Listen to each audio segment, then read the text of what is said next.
और नेतन्याहू ने Gaza plan launch करने के साथ साथ यमन पर बहुत बड़ा हमला बोला है।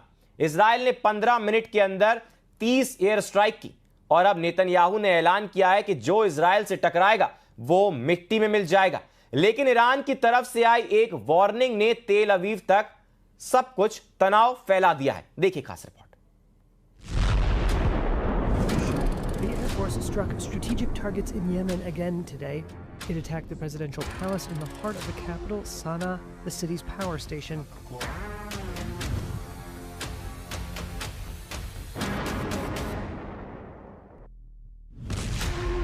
इजराइल ने युद्ध शुरू कर दिया है। इस धमाके में इजराइल ने अपनी नई फायर पावर दिखा दी है। यमन ने इजराइल का ऐसा हमला अब तक नहीं देखा था। राजधानी सना में इजराइल ने कई टारगेट्स पर बमबारी की है। ये वो इलाके हैं जहां राष्ट्रपति भवन भी है, पावर प्लांट भी है और तेल के डिपो भी है। हमला यमन पर हुआ है, लेकिन इजराइल ने मैसेज ईरान को दिया है। नेतन्याहू ने बता दिया है कि न यमन सुरक्षित है, न ईरान अपने को महफूज समझे। इस धमाके में इजराइल का ऑपरेशन तेहरान पार्ट 2 साफ साफ नजर आ रहा है। नेतन्याहू बताना चाहते हैं कि जो हाल वो यमन का कर रहे हैं, जो कयामत वो यमन पर बरसा रहे हैं, वही अंजाम फिर से ईरान का भी हो सकता है। यमन में हुए हमले में 6 लोगों की मौत हुई है, जबकि करीब 100 लोग जख्मी हुए हैं। इस धमाके को फिर से देखिए और बहुत गौर से देखिए। इजराइल ने इसी तरह के धमाके लेबनान पर करके दिखाए थे, जब हिजबुल्लाह की लीडरशिप को पूरी तरह मिटा दिया गया। अब इसी तरह के धमाकों से इजराइल यमन को दहला रहा है और मैसेज ईरान को दे रहा है।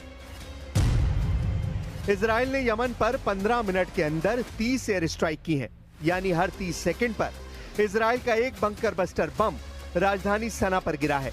ऐसा इजराइल ने करीब 2000 किलोमीटर दूर यमन पर किया है, यानी ये एक लॉन्ग रेंज मिशन रहा, जिसमें कई F-15 विमान शामिल हुए।